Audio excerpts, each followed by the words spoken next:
Welcome to round 3 of the Parenting Roundabout podcast for the week of November 14th. I'm Terry Morrow, and I'm here with Catherine Holeko. Hello. And Nicole Eridix. Hello. We're moms of teens and young adults, and when it comes to parenting, we've been there, done that, bought the t-shirt.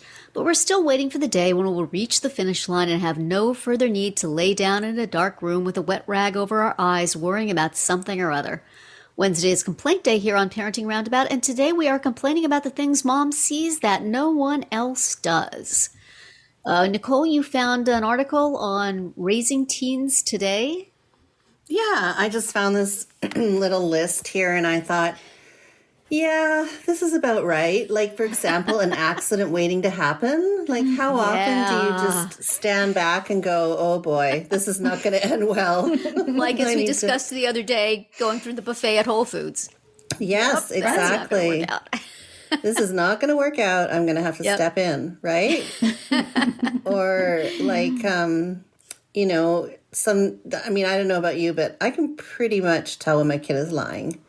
I have a pretty good sense of that in terms of, whether it's their body language or their tone or whatever. I'll be like, I think you're lying with that one.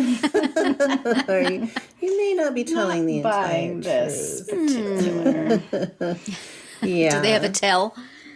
Yeah, they each of them usually, yeah. not that it's it's not a frequent occurrence, but definitely when they were younger, and it was, you could pretty much get that. Oh. It's just things that, like, I don't feel my partner sees. My husband, he doesn't really seem to. Even when he plans stuff, it's like, it's not even just my kids, it's my husband. I'm thinking, I'm not really sure that's going to work. Am I the only one that sees this? I don't know. See our recent discussion on fun squashing. Right. Yes. Right. That is related. See what a bad idea things are, and nobody else can. Well, also on this list is the whole picture. So yes. I feel like that applies. Oh, yeah. No kidding. Yeah. Also on this list of things Mom sees that no one else sees is stuff that's right in front of her kids, which is on the list, but I would certainly add everyone else in the household, not just the kids. Yes. Exactly. And I remember that from when I was a kid too, that, anytime anybody couldn't find anything, we'll ask Mom, and Mom always knows where it is. How did she do that? And now I know how she did it because I do it. Mental inventory. Yes, that's what it is. The problem is then when we lose something, nobody is of any help. No one can help us find it. Nobody does. They don't even try. They don't even get Ask up. Mom, she'll know. Oh, shoot. Well, I don't know then. Yeah. And it's like you're they don't, it's almost in some ways, it's like, okay, it's really serious when you have to ask Mom to help or to find something, or like things are getting bad. Mm-hmm. So yeah, I'm usually called in as the last resort. I'm the reinforcements. So yeah. Oh, I feel like I mean, not so much anymore, but I feel like the issue was not looking at all and just saying, "What, Mom? Where's blah blah blah?" And you're like, "Oh, okay. if you would have taken 3 steps into the next room, you would have found it." Right. I mean, this thing here right in the middle of the dining room table. This item that's been sitting here for weeks. Yep. Waiting for someone to do something with it. Yeah. But it's kind of a scary, skill to have. I mean, honestly, though, how do we develop that? Is it just because we are taking that mental inventory I guess. of what's around us? We're assessing threats and potential pitfalls. Right. Seeing the whole picture. Yeah. And we've been feeling annoyed that people put things where they put them. So that also helps you remember. Yeah. That's Why is true. that? Every time you walk by, you see that thing and say, why is that there? Yes. So when somebody asks, you know exactly. You're like, oh, I can tell you. Yeah. I know we used to tell the kids, I can see what you're doing, no matter what. And they That worked believed when it they were for a younger. long time. Right? It worked for like 2.5 seconds, but Yeah. yeah, I feel like because I think too, it's like not so much as seeing, but just feeling too, or sensing that something is not going to be good. Like, for example, a boyfriend or girlfriend or a friend that may not be entirely good for your child. Yeah. That's I think I was bad at that. I Were feel you? like I was kind of encouraging friendships that later on I found out were not good. Because my kids wouldn't tell me. They would just go along. But then later, oh, this person did this thing that I didn't like, and that person did that thing. And I'm like, what? Those people I was saying, let's have a play date? Let's do Right. stuff. Why didn't you invite that person over? Why don't we have that person here for a sleepover? And it's like the kid is sort of, okay. And then, so And then it's later. probably not a good. We haven't had the dating situation, but just friends when they were younger. I was maybe a bad judge. Or what about an enthusiastic judge and your enthusiasm? I just love everybody. Actually, you know what it is a lot of the time is somebody wants to be with my kid. Yes. Oh, gosh, please come over all the time. Would you like to live in our backyard? It'll be fine.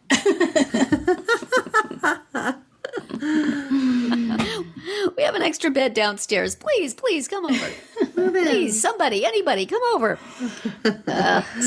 I was all in though on number 10 on this list is her child's potential. Yes. And boy, when you have kids with IEPs, you are the child's potential, the minister of your child's potential. Yeah. Your job is to go into meetings and say, but they can do more than that. Right. And everybody looks at you like, oh my gosh, this one is going to take us so much extra time. Settling in for the long haul. Right. A lot of educators had their idea of my kid's potential that was extremely different than mine, and I just kept pushing it. Mm-hmm. And maybe I was wrong, but that was my job, It is. Yeah. Don't want to I let mean, who anybody else else is know. gonna do You're it? the only one who can see it according to this right. list. So you have to Yes. speak up. You got to share that information. I do. And then they would look at me like I was delusional, but still, I kept doing it. Yeah. Yeah. And that was your parental And maybe I was, but I don't know. duty. Maybe somewhere in the middle. Right. I think this list suffers a little bit from the we need at least 10 things on this list syndrome because it has like, a bad boyfriend / girlfriend, and it also has if kids' friends are really friends. Really It has, an accident waiting to happen and the whole picture. You've written listicles before, Catherine. You know the rules. It has when her child needs a little pampering, and it has when her child has a bad day. I feel like those are usually the same. Right. Yes. They're one and the same. Yeah. But does Is there anybody anything see when else? We need these things. Right. Never. We have a bad day. Yeah. If our friends are really our friends, nobody warns us. He says, I don't like that neighbor lady. Don't go to her house. She's not nice. She talks about you behind your back. If I have a bad day, it may be clear because I'm just mean to everyone. I guarantee that I am often an accident waiting to happen, and nobody sends up any flares No one whatsoever. can see it except for you. They just back slowly away. Maybe they see it. They don't say nothing. Yeah. Oh. No, they'll sense I'm one of the, my husband always says, I can tell when you have a lot of work to do and you're really stressed about it because you run around the house like a crazy lady doing like chores. I'm like, that's so true. I Are totally. those procrastination chores? Yeah, sounds like it. It's like I do those. it's like stress chores and like frenzied. Oh my God, this is the only thing I can control chores. Right.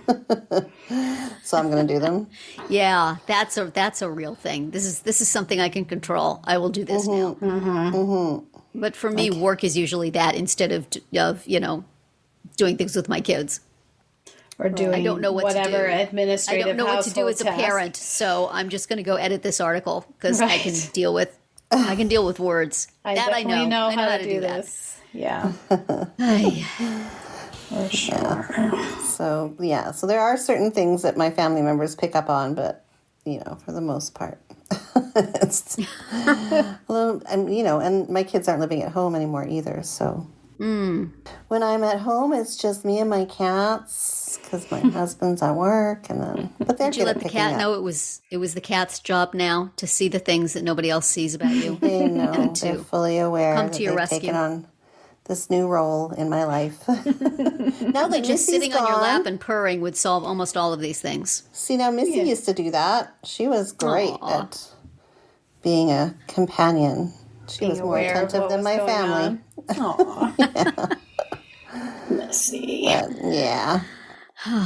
So, is there anything else on this list that we see? I would say one thing that we definitely see in our children that maybe no one else sees is what a rich source of topics for podcasts they are. Oh my goodness. People just look Absolutely. at them and think they're just normal young people, but it's like, no, their every movement, their every action, everything they do. We write it down and then we talk about it. It's great. Awesome. Yeah.